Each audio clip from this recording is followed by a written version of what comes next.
আজ আমি চিকেন মশলা বানিয়ে আপনাদেরকে দেখাবো। প্রথমে মাংসটাকে ভালো করে ম্যারিনেট করে নেবো, একটু আদা বাটা আর হলুদ, লঙ্কা গুঁড়ো, গোলমরিচের গুঁড়ো, একটু নুন দিয়ে ভালো করে ম্যারিনেট করে নেবো। কড়াইয়ের মধ্যে তেল দেবো, গোটা গরম মশলা, তেজপাতা, শুকনো লঙ্কা ফোড়ন দিয়ে ভালো করে কুচি কুচি পেঁয়াজগুলো ভেজে নেব।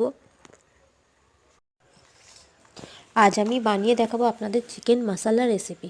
প্রথমে মাংসটাকে আমি ম্যারিনেট করে নিচ্ছি, একটুখানি আদা বাটা, গোলমরিচ আর হলুদ, লঙ্কা গুঁড়ো আর নুন দিয়ে ভালো করে ম্যারিনেট করে রেখে দেবো।